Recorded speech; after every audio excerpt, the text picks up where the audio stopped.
Bud Light had been kind of a brand of bratty, kind of out of touch humor, and it was really important that we had another approach. A few moments later. Grandpa's feeling a little frisky today. Anheuser-Busch.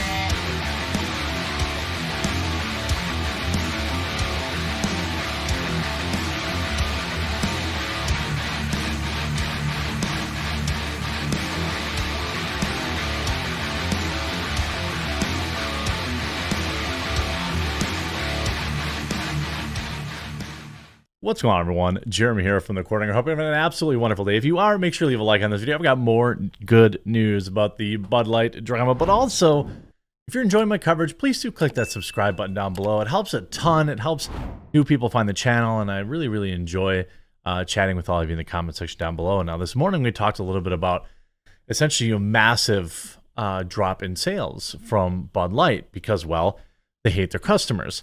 Some anecdotal evidence from local pubs in New York and in St. Louis and Texas, some of them reported more than a 70% drop in overall sales of the product. Some, where there was a dart league that was specifically sponsored by Budweiser, reported that they went from going through 3 to 4 full kegs, which is like 450 12-ounce beers, to 4 in a single night.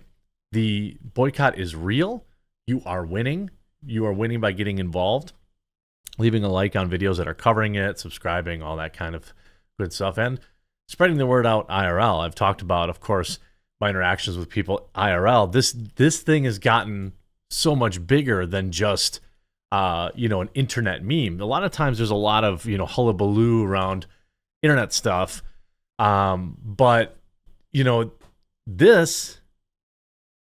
this is far bigger than that. Far bigger than that.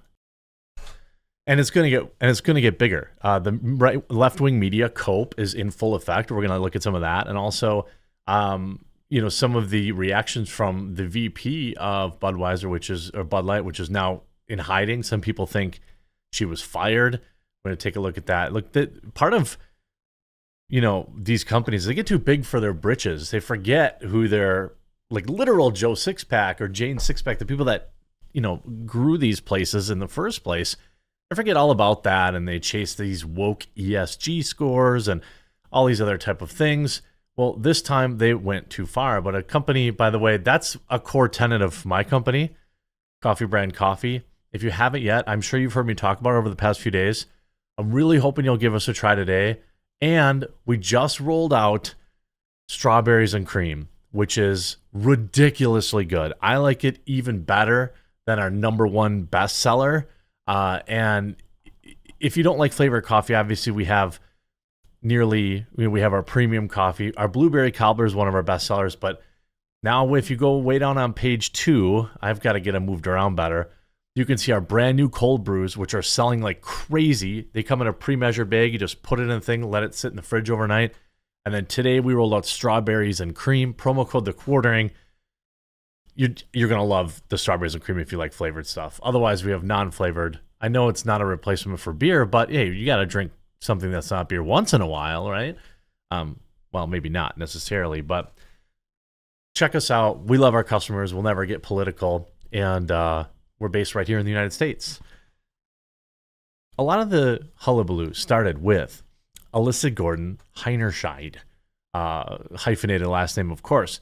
Uber rich child, went to Ivy League schools, went to Wharton, spent probably about $300,000 on her education, and I can guarantee you this woman has never shotgunned a beer in her life. She's probably never even drank Bud Light. I'm almost certain of that. Interesting thing happened. She deleted her LinkedIn. Because a lot of people are speculating that this means maybe she was fired. Certainly that's possible. The other thing that's possible is that people were looking her up and harassing her and being mean to her. That's certainly possible. I never mind.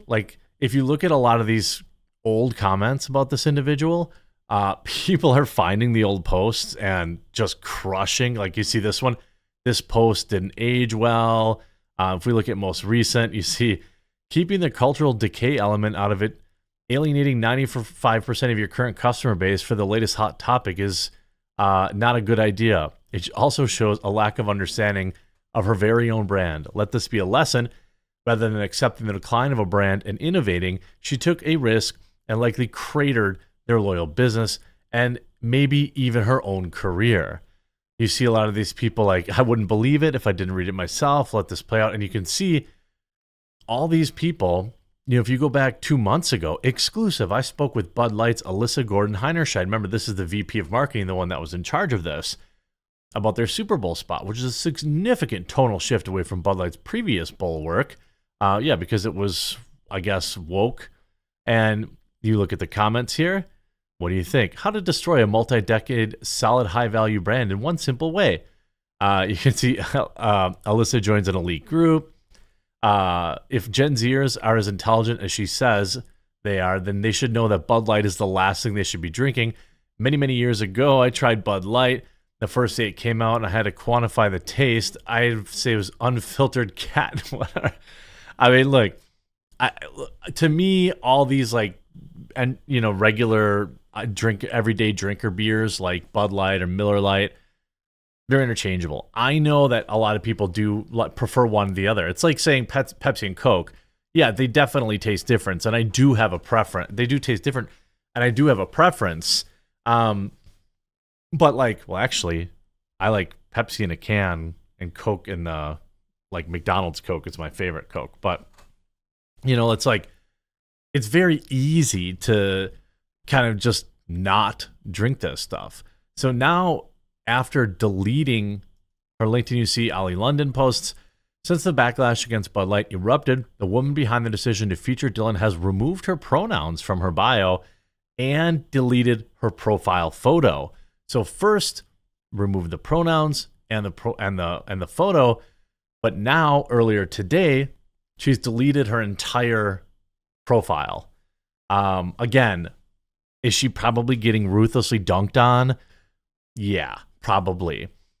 Does it mean that she was fired? I don't know, because you can see it's perhaps one of the biggest. I mean, you're talking about 70% drop in sales in some of these key markets.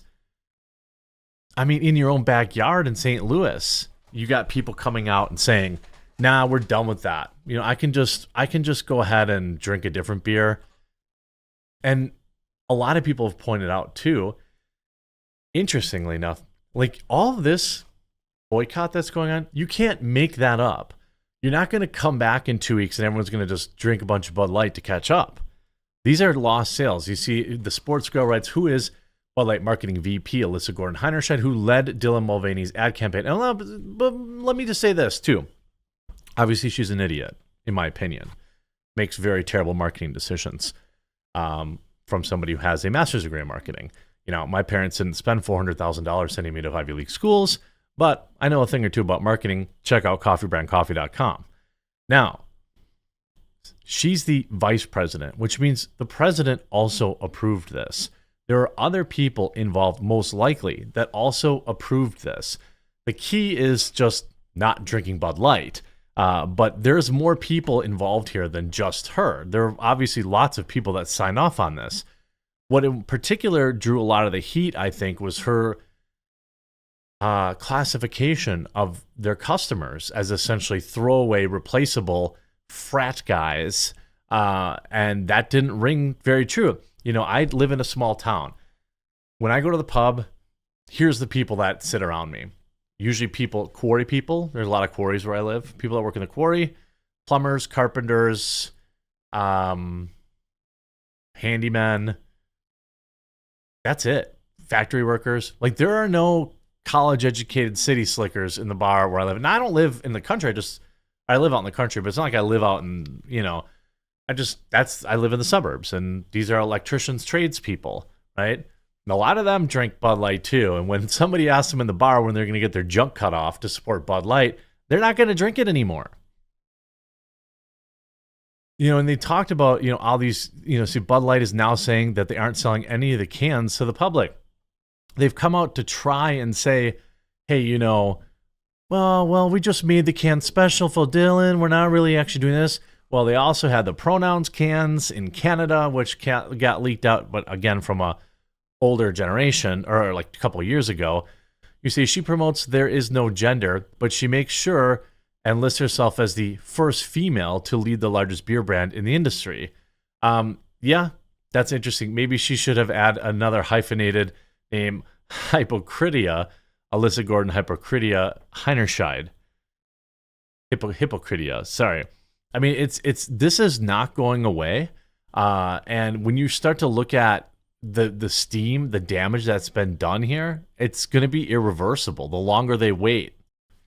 If you look at their stock over the past few days, it's past 5 days, sorry, it's down 2.52%. Yes, the stock has been basically on an all-time run all year. I mean, earlier this year it was at $45 a share. It's at $65 a share right now.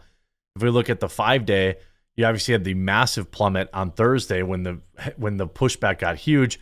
There's a little give back, but then it's been cratering again in after hours trading. It's going to be down again tomorrow because this isn't going away. And we haven't even seen reports on the actual sales yet. And again, look at Bud Light still has not tweeted since April 1st, 10 full days.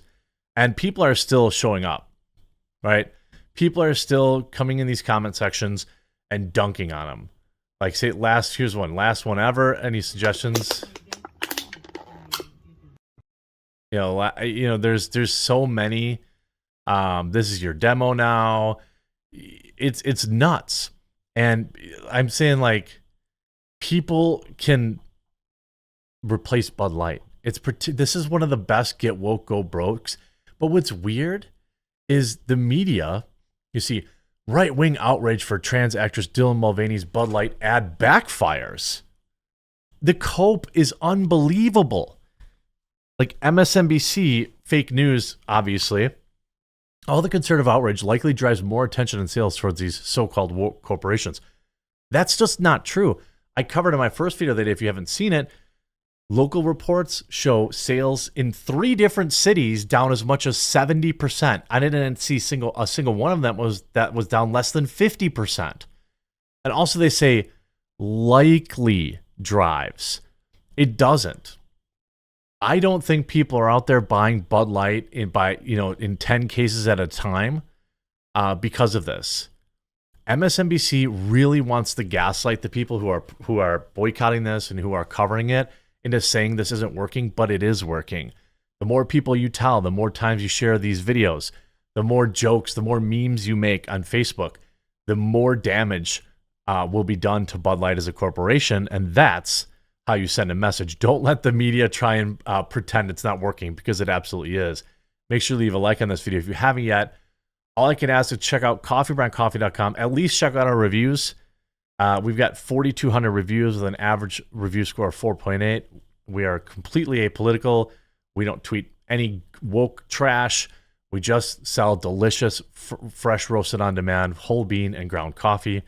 And if you haven't yet, our strawberries and cream, which I'll link in the description below too, you're going to love it. Hope you enjoyed this video, and we'll talk to you again real soon.